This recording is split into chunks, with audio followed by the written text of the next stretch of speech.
Radio Funglode presenta Espacio Biblioteca. Maravilloso estar aquí en este Espacio Biblioteca que cada semana se nutre con los saberes de expertos, de profesionales, de personas allegadas al ámbito cultural, al ámbito cinematográfico, al ámbito literario y por supuesto al ámbito de las bibliotecas también. Y hoy nos encontramos aquí, buenos días René, saludando. ¿Cómo está? Y acompañada, muy bien acompañada de don Leo Silverio. Bienvenido y gracias por aceptar esta invitación. Gracias a ustedes por la invitación. Es muy bueno poder, René, tener invitados excepcionales a este espacio biblioteca porque no solamente nos damos cuenta de todo lo que está, de toda esa gama de posibilidades que hay a través de la literatura, a través de la cinematografía, a través de la educación, del aprendizaje. Tenemos un maestro que es guionista, que es productor de documentales, que es docente de diferentes universidades aquí y de la nuestra también, de la Pucamaima, que trabaja el mundo audiovisual. Qué bueno tenerlo, don Leo Silverio. Gracias otra vez por estar aquí. Vamos a hablar un poco de libros, vamos a hablar un poco de ese talento nato para escribir, primero guiones, después documentales y ahora cuentos y bueno, ya cosas mucho más profundas que tienen un trasfondo social importante. Bueno, les reitero las gracias. Me siento muy cómodo aquí. La Fundación Global me ha permitido participar de algunos talleres en calidad de alumno. Y bueno, participo de manera muy activa del ya reciente finalizado Festival de Cine Global. He visto maravilla, los talleres, los encuentros. Así es que me siento como en casa y estoy en la mejor disposición de sumarme a vuestras preguntas, a vuestros cuestionamientos. Bueno, sí, yo estoy muy impresionada porque cuando uno ve la larga data en la que ha estado trabajando, sí, pero yo le decía que porque soy viejo. No, viejo, no, ojalá nosotros porque soy adulto. Ojalá nosotros tener la mitad del camino recorrido que usted ha tenido. Usted ha estado envuelto, evidentemente, todo el tema de producción de documentales. Uh-huh. Y veo en el ámbito de los documentales cosas muy interesantes como el mangú, la ruta del plátano. Sí. Hay mucho de qué hablar, pero me llama la atención esta identidad cultural. ¿Cómo surge esa idea de ese documental, el mangú, la ruta del plátano? Mire, voy a comenzar un poco de atrás hacia adelante. Yo hice la película Duarte, Traición y Gloria porque queríamos hacer una película que dejara una impronta en las juventudes, en los muchachos que van a la escuela.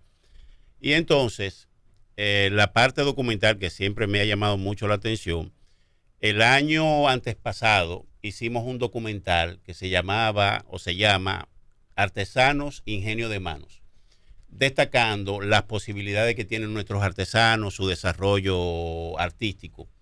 Y en esta oportunidad quisimos hacer, un poco rompiendo el mito del Plátano Power, un documental que se acaba de rodar ahora recientemente, se llama El Mangú, la ruta del plátano. Porque la gente dice, yo soy más dominicano que el plátano. Y ayer me pasó un hecho muy anecdótico y fue que llamando a una oficina, la chica me dice que yo he hecho. Y entonces le digo, mira, acabo de terminar el mangú, la ruta del plátano. Y entonces me dice ella, pero qué bueno, qué bueno. Digo, y ahí mostramos que el plátano viene del Pacífico Sur, Indonesia, la India. Y ella me dice, mire, don, discúlpeme, yo pensaba que el plátano era dominicano. Y entonces yo le digo, no, viene de esa zona de Asia y aparte de eso hay unas 1.300 variedades.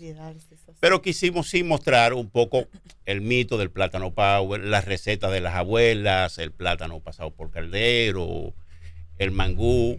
Entonces estamos trabajando en ese documental antropológico que nos identifica a nosotros como dominicanos, porque el mangú, identidad nacional, aunque se hace en otros lugares, o sea, En Cuba le dicen fufú, por ejemplo. Y hay esa diatriba, esa lucha entre el mofongo, si es nuestro, es boricua.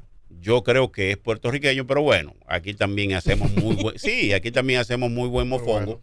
En Costa Rica le dicen angú, como si fuera un niño que estuviera diciendo mangú y dice angú. Angú. En Colombia, por ejemplo, le dicen machuquillo, cabeza de gato, en fin.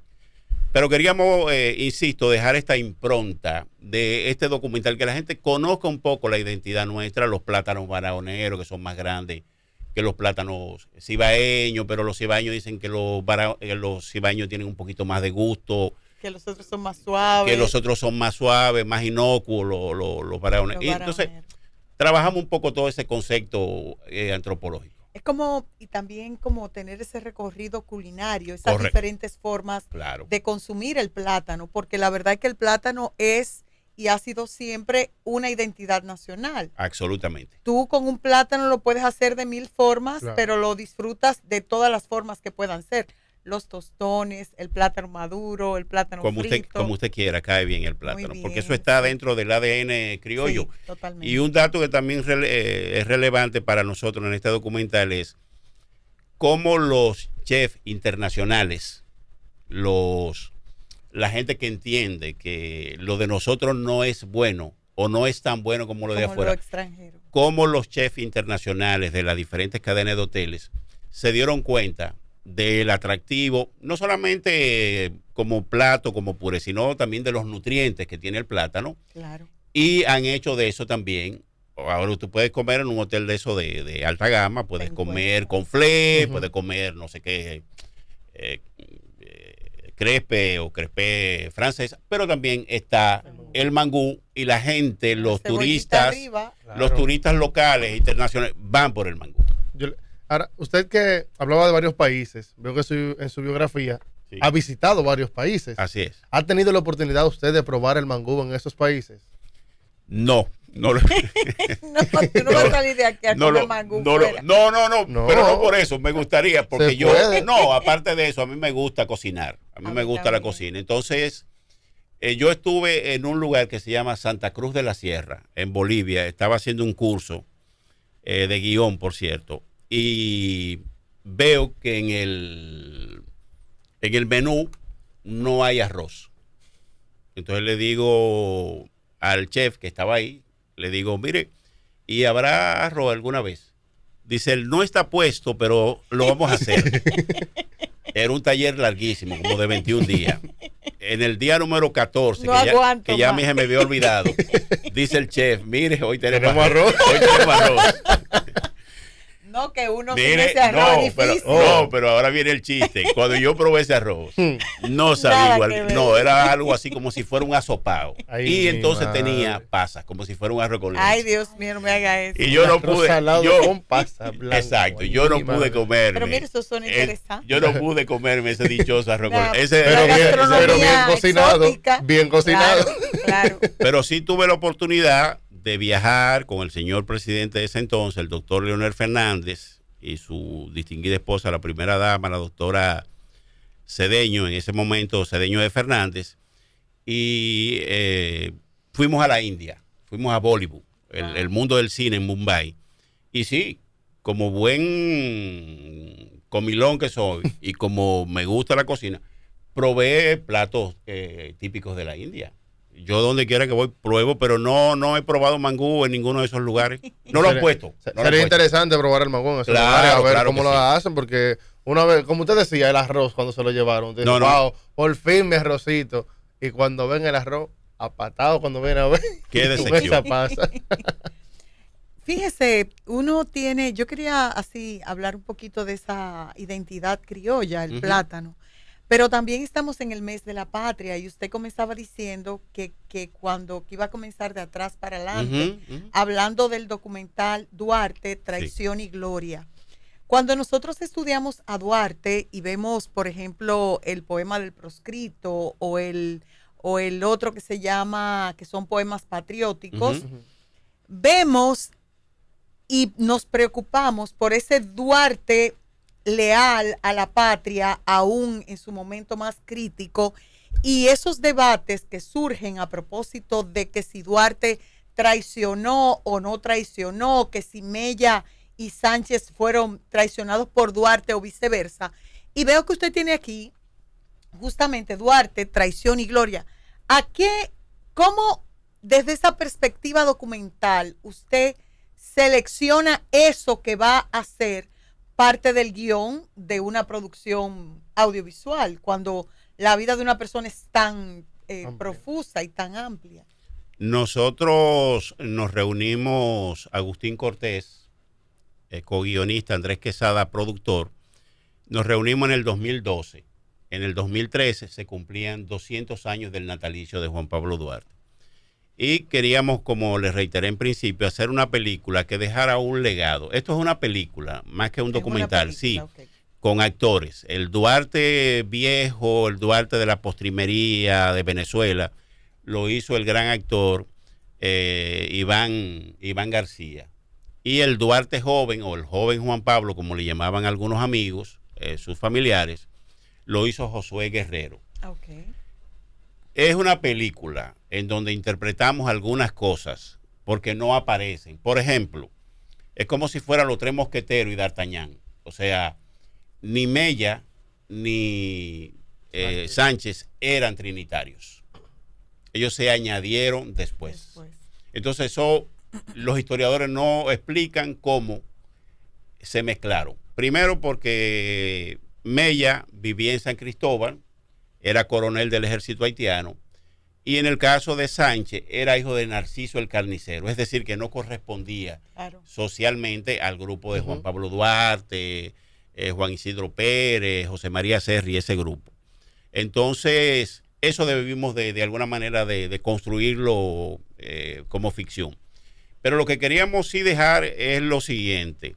Duarte, a propósito del mes de la patria, Duarte no es el viejito que está en una oficina pública y entonces a la gente le da como pena.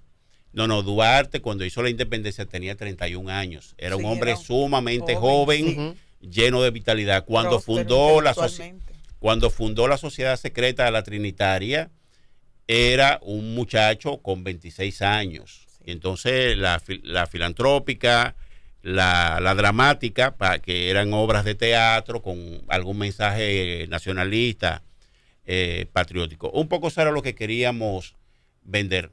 Duarte no estuvo el día de la independencia porque había enfermado en Curazao. Y entonces no había manera de que pudiera venir en ese momento, pero Duarte viene el 6 de marzo de 1844 y se integra con los trinitarios a trabajar como cualquier ciudadano por el país. Hay mucho, o no hay mucho, no, hay algunos cuestionamientos, pero todo el mundo confluye, todo el mundo concluye en que Duarte ha sido, si no es así, si no es el primero, ha sido uno de los primeros dominicanos con un carácter patriótico, con un carácter de identidad nacional y una persona, él y su familia y su entorno, que entregaron sus vidas, sus bienes, Duarte murió amargado en el exilio, tirado, y nadie lo recordaba hasta que Lilis en 1899 dice, no, pero este hombre fue quien prácticamente formó, le dio origen a la patria. Estructura. Entonces, eso es lo que queríamos vender. La película todavía se sigue pasando en las escuelas, en centros comunales, en centros culturales, en delegaciones diplomáticas. Ahora mismo se va a exhibir, conmemorando el Día de la Patria, el 27, se va a exhibir en Perú, en Lima, en la embajada nuestra en Lima. Y aquí ha estado rodando por diferentes escuelas, instituciones que la solicitan. Excelente. ¿Y cómo te sintió ese impacto de ese documental, de esa película? O sea, ustedes como cineastas sienten como ese retorno que edifica, que les mueve otra vez como a seguir haciendo cosas de este tipo, que quizás no sean las que más venden a nivel social, porque hay una realidad en el mundo de la cinematografía y en el mundo de la comunicación. Es así. Yo, Andrés Quesada, que falleció desgraciadamente con el COVID, Agustín Cortés, nos sentimos altamente satisfechos. Recientemente la película se exhibió en el Instituto de las Fuerzas Armadas, de la Fuerza Aérea básicamente, y en el Colegio de la Fuerza Aérea. Y nosotros nos sentimos gratamente regocijados de que los muchachos vayan.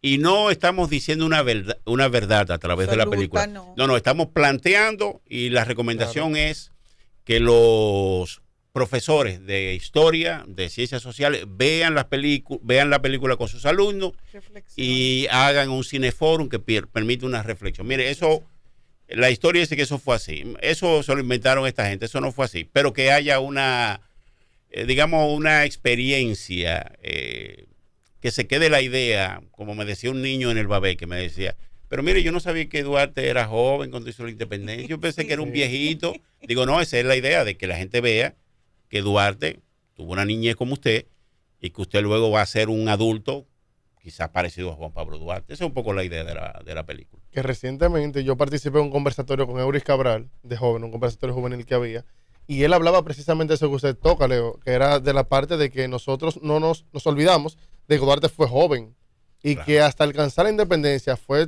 joven todavía. Claro que sí. Entonces, como que muchas veces vemos eso lejos, y Euris nos decía como que ustedes pueden ser Duarte en algún momento. Por supuesto. Ustedes pueden empezar de jóvenes así, a hacer cosas buenas, ayudar. Vean a Duarte como un ejemplo a seguir, y es lo que verdaderamente deberíamos hacer, porque solamente se dice que Duarte luchó por la patria, que esto, lo otro, y los jóvenes, de que tú le hablas de que luchó por la patria, no, eso era un viejo que estaba ahí y ayudó. No, o sea, fue joven, y nosotros a veces nos da miedo dar ese paso, y debemos hacerlo porque es muy necesario a veces. Cuando nosotros los jóvenes nos empoderamos, se escucha nuestra voz. Entonces, como que para cosas de verdad, cosas necesarias, vamos a hacerlo. Vamos a ver a Duarte como un ejemplo de joven también. Qué bueno que podemos contar con Leo Silverio. Vamos a hacer una pausa breve y volvemos de inmediato a Espacio Biblioteca. Ya volvemos con Espacio Biblioteca.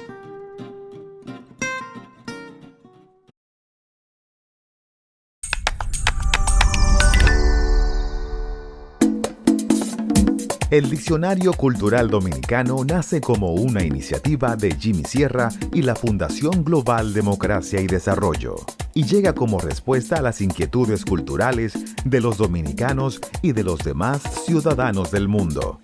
Fue publicada por primera vez en el año 2017 y actualmente cuenta con más de 2.000 entradas y seguimos aumentando cada mes.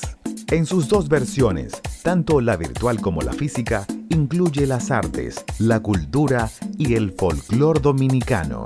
Esta última está disponible en las mayorías de librerías del país. Síguenos en nuestras redes sociales y en la web de Funglode. Diccionario Cultural Dominicano. Esto es Espacio Biblioteca.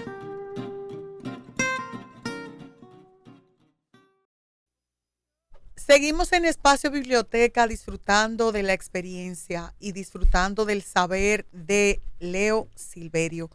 Y además de trabajar todo lo que es producción cinematográfica o documentales y demás, don Leo también escribe y lo hace muy bien. Fue premio Funglode de cuentos con el síndrome de Haynes, que está publicado en 2 de las publicaciones de la Fundación Global, una que es justamente lleva este título, y aquí está, el síndrome de Haynes, y la otra que está dentro de este otro libro que dice 9 voces contando hasta 10, que también está el cuento ganador de Premio Fungló de Cuento.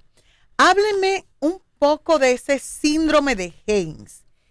¿Cómo primero entra al mundo de los cuentos? Porque el cuento es otro género literario, es otra forma de comunicar, es otra forma de construir los textos. ¿Cómo llega a la cuentística?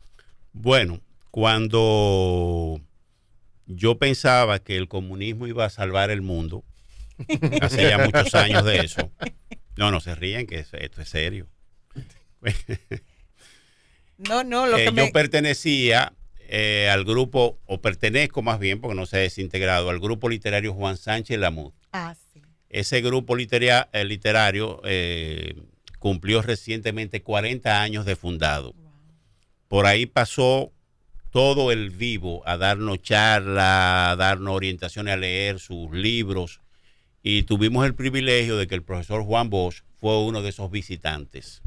Entonces, desde esa época, 17, 18 años, yo siempre he estado interesado por la literatura y siempre he escrito. Dice Víctor de Frías que abajo de cualquier piedra hay un poeta. Entonces yo me alejé de eso, de la poesía, porque no quiero parecer una cacata debajo de una piedra. Y me dediqué más bien al cuento. He hecho algunos pinitos en novela, pero básicamente al cuento. El síndrome de James es de un señor, profesor universitario en Inglaterra, que parece que todo está normal. Pero el señor renquea de una pierna y de repente se pierde y nadie sabe dónde está el profesor James. Entonces el profesor resulta que ese es un apellido judío. Entonces resulta que el profesor tiene un pasado de maltrato por parte de los alemanes en la Segunda Guerra Mundial. Y el señor lo que hace es que va a la selva de Indonesia a poner un veneno en las aves para que las aves migratorias lo lleven y entonces él destruir a aquellos que lo destruyeron. Sí, entonces va dando una serie de pistas falsas para que no lo encuentren. Recuerden ustedes que en el hecho, y esto es real, en el hecho de las investigaciones, de los procesos industriales, hay una serie de despiste, para llamarlo de alguna manera, porque hay también el espionaje industrial, el espionaje científico. O sea, pero este va a hacer esto, entonces yo me voy primero y lo descubro yo o lo hago yo. Entonces tus años de trabajo, entonces ese cuento, el síndrome de James, va dando una serie de pistas que son falsas, de que el hombre está por Venezuela, lo buscan ahí, pero no lo encuentran, hasta que el profesor reaparece de nuevo, pero estaba en Indonesia, y entonces el profesor que ha creado este veneno, este poison, como dicen, se diría en inglés, que no me gusta mucho, pero bueno, no encontraba la palabra. Este veneno también tiene el antídoto. Y entonces el profesor se muestra como el gran salvador de la humanidad. Además, y recibe el premio Nobel de Medicina. Hay un dato curioso con relación al libro, y es que este cuento se escribió en el 15, el premio es del 16, me parece, y resulta que entonces viene el COVID. Y el COVID se parece un poco, pero el COVID es mucho tiempo después. Claro. Porque el COVID es, supuestamente, unos monos que se comen una sustancia, la riegan en China, y eso degenera en que las aves migratorias, a través de las corrientes marinas de los ríos, llega y se le pega a todo el mundo. Pero sencillamente es una... Usted no es como los Simpsons que predicen las cosas. No. Ya quisiera yo tener ese don de ver más allá de lo evidente. Yo pregunto, el síndrome de James es algo, cuando así tú lo miras, el síndrome tal, ¿esto tiene una visión real o ficticia, la historia? No, es ficticia. ¿Ficticio 100%? Sí, es ficticio. Cualquier parecido a la realidad es pura coincidencia. Es pura coincidencia, sí. Ya. Incluso ni siquiera le llamaba así el cuento, el síndrome de James. Tenía otro título y después yo se lo varié y le puse... Ya. ¿Y usted conoce personas con síndrome de James? ¿Hay unas características particulares de este personaje? No conozco a nadie del Pero síndrome. Las características, o sea, usted decía que era como un personaje que como que no se enteraba de nada, que andaba como en la calle, como que todo estaba bien, como que tiene una identidad que no tiene preocupación, que lo ve todo fantástico, que no ve problemática social. O sea, cuando estamos hablando de ese síndrome, hay personas que viven así como en el limbo. Sí. Pero no. El síndrome es un conjunto de síntomas. Y James es un médico que descubrió los síntomas. Sí, Pero mi personaje vive un poco así, no tiene familia, no tiene como un origen claro, vive metido en su proceso científico y nadie sabe mucho de él, ni a él le interesa saber mucho de lo de nadie. Pero más allá de eso es una casuística, ¿no? Porque hay un detalle que es importante. Cuando uno escribe algo, tiene que haber una razón para escribirlo. Claro. Pero no siempre corresponde a un hecho. Por ejemplo, una periodista, en un cuento que yo publiqué que se llama Crónicas de Buenas Familias. Todos tenemos en nuestras familias una serie de elementos que, qué sé yo, el tío que es un borrachón, sí, o el abuelo que tuvo una hija que se descubrió después, personaje, o el, no sé, el hermano que no le gusta pagar las cuentas. Entonces todo el mundo tiene ese... Sí, hay de todo en el universo. Correcto. Entonces yo lo que hago es que en ese cuento que ganó en Casa de Teatro una mención, Crónicas de Buena Familia, lo que hago es que cuento un poco esa historia. Y entonces ella me dice, son 4 personajes, 4 muchachos que luego se reúnen a contarse sus historias, no tan claras, un poco más oscuras. Y entonces me decía esta periodista, Leo, me iba a un viaje largo y me llevé el libro y estaba leyendo ahí, Leo, pero aclaramos eso, ¿cuál de esos 4 tipos eres tú? Entonces yo digo, no, ninguno. Sí, tú tienes que ser uno de esos tipos. Dime cuál de esos grupos, de esos tipos tú eres. Digo, no, yo no soy ninguno de esos. Es sencillamente una información que yo la planteé en un cuento. Entonces a veces la gente piensa que uno es un personaje o que uno es parte de la historia. No, sí. A veces va uno hasta en una guagua. Y observa, sí. Y escucha una conversación. Usted va conversando con su hermana, con su esposo, con su prima en el metro, y yo voy al lado suyo. Y entonces a lo mejor usted dice pero tú sabes que tal cosa, y a mí eso me puede dar un pie, una pista para escribir un cuento. Pero eso no tiene que ver nada conmigo, como tal. A mí me pasó algo muy curioso. Llevé en el metro una vez, se llama así mismo el escrito que yo hice en el metro, porque yo iba camino a la casa de una amiga y al metro empezaron a subirse diversos personajes. Se subió un predicador, que generalmente que dicen, que yo era esto, y vamos a salvar. Subió. Después subió una madre, toda así, empezó a hablar por teléfono y se le fue la señal en una. Y ella hablaba sobre que no, que ese es mi marido y que esto y que lo otro. Y yo como que de todo lo que yo empecé a ver en el metro, como que fui uniendo, atando cabos. Y yo hice un escrito. Y mucha gente me dice que, ven acá, cuidado si eres tú el predicador. Pero cuando yo me pongo en los grupos juveniles a hablar, a dar algún tema, yo como que me lo tomo muy en serio, muy personal. La gente dice que, no, si eres tú el predicador que estaba en el metro, ahí no era otro. Pero no, eso pasó así mismo. Claro. Sí, realmente uno vive recreando lo que ve. Y ahora con las redes sociales eso antes era mucho más difícil. Ahora todo el mundo está siempre exponiendo las crónicas de vida, pero no se exponen esas crónicas negativas, sino solamente todo aquello que se supone que debe recibir aplauso y que debe ser bonito o estético a la vista de los demás. Estamos viajando por todo este universo de posibilidades, de toda esta evolución de Leo Silverio como hombre de estudio, como guionista, como productor de cine y demás. Y un hombre que ha viajado a través de muchas partes. Ya nos dijo que estuvo en la India. Estuve viendo que estuvo en Cuba, en Colombia, en Costa Rica, en Francia. No mencionó la India en esa lista de lugares para visitar. Estos recorridos que hacemos a nivel por el mundo siempre nos dan información para nosotros crear más historias. Y creo que esta última historia de puesta en abismo tiene que ver con ese proceso migratorio de las personas. Sí, así es. ¿Qué trasfondo tiene abismo? El concepto completo, puesta en abismo, es cuando usted hace una película dentro de una película. Okay. O sea, digamos que estamos haciendo es un concepto cinematográfico. Correcto, es un concepto. Puesta en abismo, por ejemplo, La Noche Americana, de François Truffaut es hacer una película dentro de otra película. Entonces, eso es una puesta en abismo.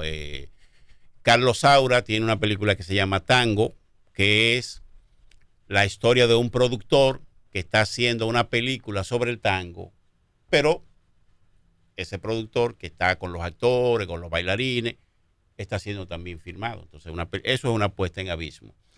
Se refiere, puesta en abismo, en este caso, a los viajes que la gente hace. Viajes a nivel general de migración. Hoy en día todo el mundo se está moviendo para todas partes, pero no siempre se consigue lo que se quiere, pero no siempre se logran los propósitos de esa felicidad. Hay un sueño detrás de un correcto, hay un sueño que a veces se logra, a veces se trunca, qué sé yo. Yo recuerdo, estaba yo en Estados Unidos en 1990 y recuerdo que llegó el hijo de una señora, amiga de mi familia, y al día siguiente él fue a comprar una dosis de droga y le dieron un tiro en la cabeza. Wow.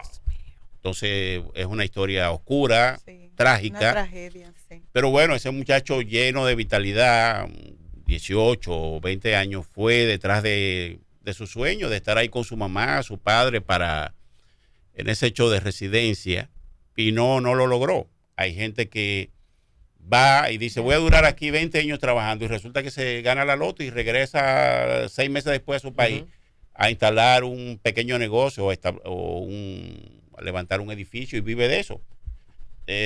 Gente que, por ejemplo, conocí a un profesor de la Universidad Autónoma de Santo Domingo, que él se fue a hacer una maestría en Roma. Y él dijo, desde que yo termine mi maestría, vengo para acá. Y él duró 20 años viviendo en Roma. Entonces, de eso trata este libro. Por ejemplo, hay una parte que habla de los puertorriqueños. Los puertorriqueños, en los años 40, venían para acá, así mismo como nosotros nos estamos yendo en Yola. Ellos eran los mojaditos, los boricuas mojaditos. Entonces, un poco eso está planteado ahí, no como un hecho de reivindicación o que ofenda a nadie, sino como un hecho real. Claro. Como nosotros, y conocer la historia. Como cruzan los turcos a veces de manera ilegal cuando no consiguen la visa para entrar a Alemania. Entonces, de eso habla este libro, de el amor, el desamor, las ilusiones, los sueños. Ahora que se habla mucho de una frase que no me gusta mucho, la vuelta por México. De eso habla este libro, gente que se va, se queda en medio, gente que llega, gente que después no quiere volver porque no tiene nada que exhibir. Ese sueño quedó trunco y a lo mejor viven allá en una casa de acogida, ahora que hay tanto frío en A propósito de los viajes y de ese buscar un mejor porvenir, yo recuerdo cuando estaba estudiando en España, en Madrid, que siempre íbamos a Cuatro Caminos, que es donde está la diáspora fuerte dominicana en Madrid. Y me acuerdo que allá había una señora. Usted no pidió su mangú en la calle Almanzar. Está ahí mismo, sale a Cuatro Caminos, ahí está la calle Almanzar. Si supiera que no lo hice. Porque eso quedaba muy lejos de donde yo estaba. Yo me estaba quedando frente a la Plaza de Toros.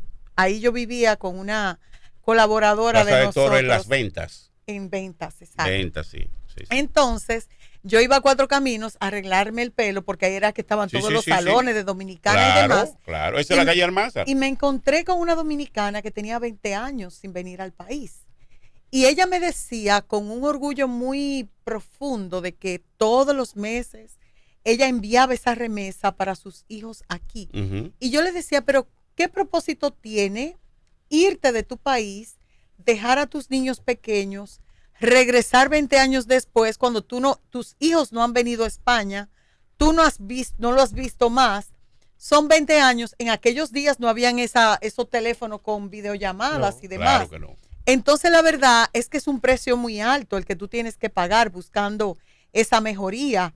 Llega un momento que tú tienes hijos que no te conocen, que te agradecen el esfuerzo que tú haces, Pero si tú no consigues un pasaje para volver, entonces no tiene como mucho eso le iba a decir, fundamento. Eso le iba a decir que muchas veces queremos como arreglar una cosa y dañamos otra. Y dañamos otra. Y no nos damos cuenta de que a veces lo monetario es importante, pero no más que la familia. A veces nos olvidamos del cariño que se le debe dar a los hijos, a veces nos olvidamos de muchas cosas que son relevantes. Entonces yo considero que esa parte es muy importante para nosotros. Yo quisiera que me permitieran leer un cuento. Sí. A propósito de lo que estamos hablando de España. Este cuento se llama Teatro, está en la página 18 y dice: teatro, lo tuyo es puro teatro, falsedad bien ensayada, estudiado simulacro. Y es una canción, teatro. Una canción de la Lupe, que es famosa. Entonces este cuento dice: llegamos a la descubierta en lo profundo del sur de la República. Nuestra visita estremeció de alegría al pueblo. Yo, oriunda de las Varías, había retornado triunfante de Europa con mi esposo italiano, Salvatore. Totó, un arlequín rechoncho, renco de una pierna, de ojos aceitunados y sonrisa marcada por la desgracia. Su carácter hizo sangre con el caserío. Regalos para la familia, incluyendo a mi querido primo, Gumercindo, y mis sobrinos, que cacareaban como polluelos, que yo era su tía preferida. En realidad, mi primo era mi marido, y los tres pequeños, mis hijos. Se olfateaba un compromiso lícito entre todos para hacer feliz al siciliano, quien a propósito provocaba las carcajadas de las mujeres que le hacían repetir una y otra vez su sobrenombre, Totó.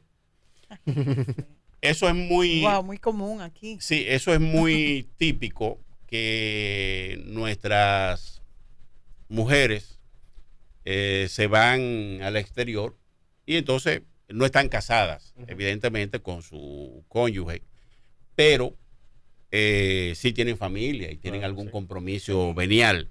Sin embargo, vienen y después resulta que el esposo es el primo y los niños son sus sobrinos.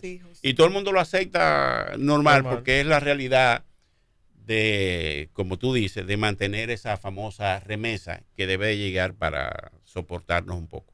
No, y además de buscar esa legalidad en este viaje que regularmente no necesariamente son legales. Entonces, se acaban los tiempos, tienes que buscar conseguir esa permanencia en ese país y tienes que utilizar el casarte con un nacional para poder conseguir esos papeles, famosos papeles. Así es. ¿Alguna otra historia que quiera compartir con nosotros? Sí, estoy buscando. Estamos hablando de microcuentos. Sí. Son de hecho cuentos cortitos que tienen un trasfondo y que tienen una intencionalidad y un mensaje muy claro. Este se llama Sudacas, Historia 2. Huelva, con su histórico puerto Palos de la Frontera. De allí partieron los adelantados, llenos de ambiciones, hacia el nuevo mundo. Sin esperarlo, unos revoltosos nos aporrearon hasta reducirnos al tiempo que nos gritaban: invasores, vuelvan, no lo queremos aquí. Apreciamos en carne viva cómo fue el descubrimiento de América. Wow. Porque usted que estuvo en España, la gente piensa que nos vendían la idea de que el colorcito suyo y el mío era un gran atractivo.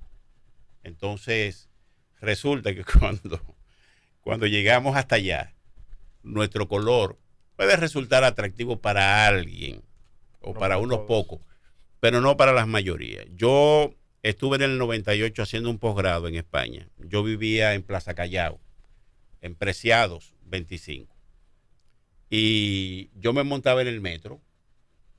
Y si se desmontaba un negro en ese asiento, aunque estuviera, o sea, ese asiento no se montaba nadie. Perdón. Si en el metro, si se desmontaba una persona y se sentaba un negro, por ejemplo, y digo negro en mi identidad como caribeño, no tiene nada de ofensivo. Se montaba un negro, por ejemplo, de Angola, que son más negros que nosotros.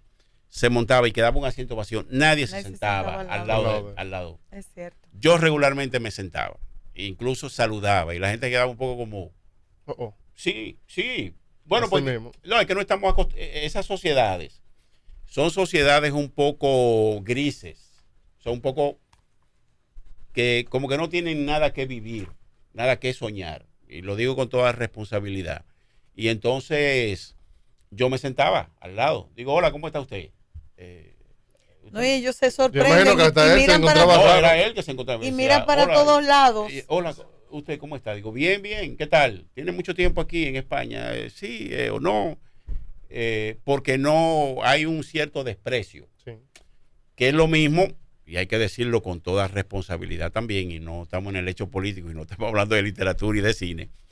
Pasa lo mismo con los haitianos acá. Claro. O sea, tú vas a cualquier institución y tú preguntas quién es el gerente, y puede ser que salga un venezolano, un colombiano, sí, un norteamericano, un canadiense, un brasileño, pero difícilmente vamos a encontrar un funcionario, un gerente haitiano.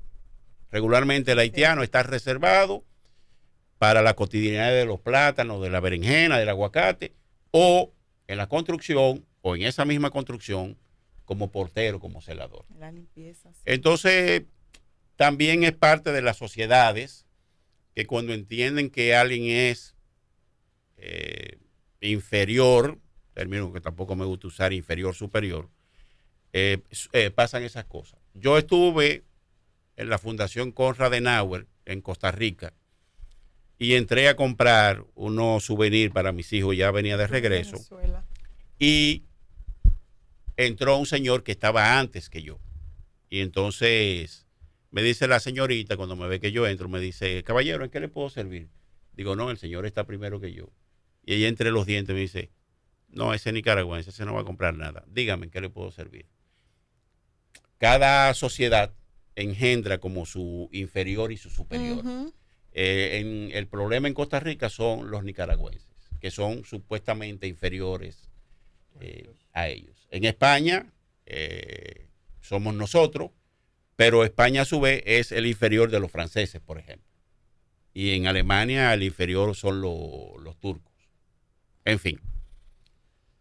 Bueno, muy bien. Hemos navegado por todo un recorrido de información. Vamos a hacer nuestra última pausa y de inmediato regresamos aquí. Estamos conversando sobre cine y literatura con Leo Silverio. Ya volvemos con Espacio Biblioteca. Si te gustan los deportes, no faltes los miércoles a las 3 de la tarde. El otro día puso a Urias, a Pichel, tú te quedas, pero ¿y este invento? Y de pelota tengo suficiente experiencia en el terreno. Entonces yo sé que pudiera ser un buen gerente. Unir como el deporte, la máxima expresión del deporte, el amor por la humanidad. Deporte Global, con Gilberto Soriano y Richard Martínez, por Radio Funglode. Cada sábado en Radio Funglode te invitamos a un paseo por el Caribe. Y conoce Samaná, una costa inolvidable, unos cocales inolvidables. Caribe Somos, con Delia Blanco. En las artes, digamos, dramáticas. Uh-huh. Sí. Les arts vivants. Todos los sábados a las 12 del mediodía por Radio Funglode.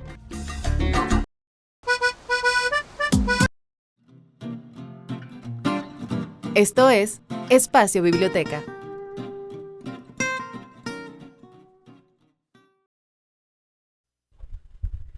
Regresamos a Espacio Biblioteca. Hemos disfrutado, compartido y navegado por por un poquito del saber de don Leo Silverio, que tiene todavía una historia más que compartir con nosotros y luego nos va a dejar con un mensaje para invocar a la gente a que lea, a que navegue por la mente de esos grandes hombres del país y de otros litorales. Mire, este se llama maple, que es la hoja que forma el escudo, la simbología canadiense. Dice, llegué al paraíso. Canadá es la democracia hecha país. Esa era la publicidad. Pero en la medida en que fui conociendo a gente, fui sintiendo su rechazo. Un negro y haitiano en la nación de la hoja del maple no es bienvenido. Pobre y azabache es la combinación perfecta hacia el fracaso. Sucumbí al desprecio. El alcohol me ganó la batalla en una nación donde la gente tiene un poco de hielo en la sangre. Wow. Qué profundo. Sí, porque Canadá es un país que se vende como una democracia. Sí. Claro, es una democracia, por supuesto. Pero también hay una conducta de rechazo. O sea, en el fondo dicen, no, los norteamericanos mataron a los indios, pero era un territorio común. También hay parte de esa historia aquí en el libro, Puesta en Abismo. Era un territorio común. México, Estados Unidos, Canadá. Y los canadienses se encargaron de liquidar a una gran población de aborígenes, de indígenas, y se encargaron de liquidar a una población altísima de la gente esta que vive en el hielo, de los... Alaska. Sí, de los esquimales. Se encargaron de liquidar a muchísima gente porque era un territorio apetecible para los, entre comillas, los blancos. Entonces también un poco hablo de esos hechos históricos. Por ejemplo, en Estados Unidos hay una zona que está por la zona de Laredo, que da Laredo, México, Laredo, Estados Unidos, que yo puedo cruzar cuando me dé la gana. Si soy aborigen, si soy indio, no se me puede prohibir. Porque eran sus terrenos. Se decretó que ese terreno era mío. Entonces, ¿cómo usted me va a poner un orden en un terreno que es mío? Entonces, los gobiernos norteamericanos y mexicanos, lo que tienen esa identidad, que ahora no recuerdo el nombre de la etnia, es una pueden etnia cruzar. Particular, porque correcto. Los que vienen migrando de Sudamérica.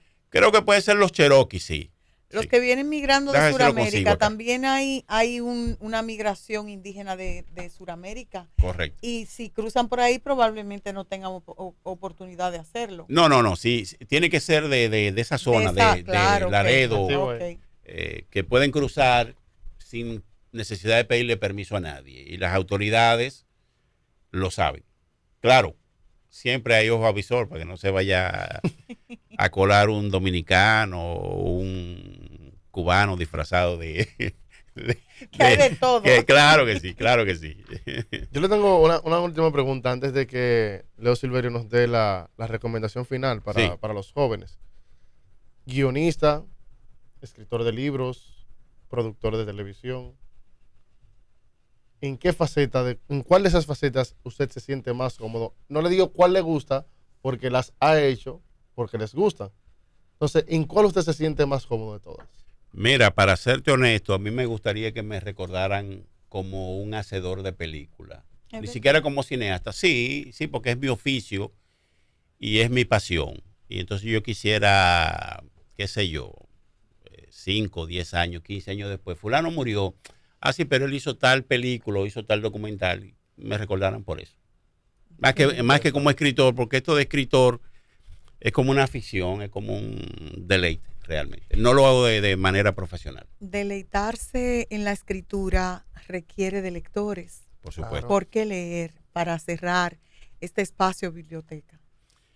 Mira, yo creo que leer para vivir, leer para todo. El mundo de hoy en día está conformado de una sabiduría, de una tecnología, y para lograr eso hay que estudiar, hay que leer. De otra manera te quedarás a medio del camino, o de otra manera te quedarás pensando en el hecho de los jóvenes que pudiste ser un gran pelotero y no lo lograste, o pudiste ser un gran embocero y no lograste ese éxito. Lo que aprendes, lo que lees te va a servir para toda la vida, y a veces en el momento en que uno menos piensa que eso le puede servir, ahí viene esa chispa y dice, pero déjame agarrarme de esta información, o déjame vender esta información que me puede ser útil. Entonces creo que estudiar, leer, no hay otra alternativa. Bueno, pues nada, muchísimas gracias. Creo que debemos despedir ya nuestro espacio biblioteca, acompañados de Leo Silverio y de nuestro querido René. René, buen resto del día. Agradecer sinceramente la sintonía, y seguimos aquí en la próxima semana en Radio Funglode, la radio de la proximidad.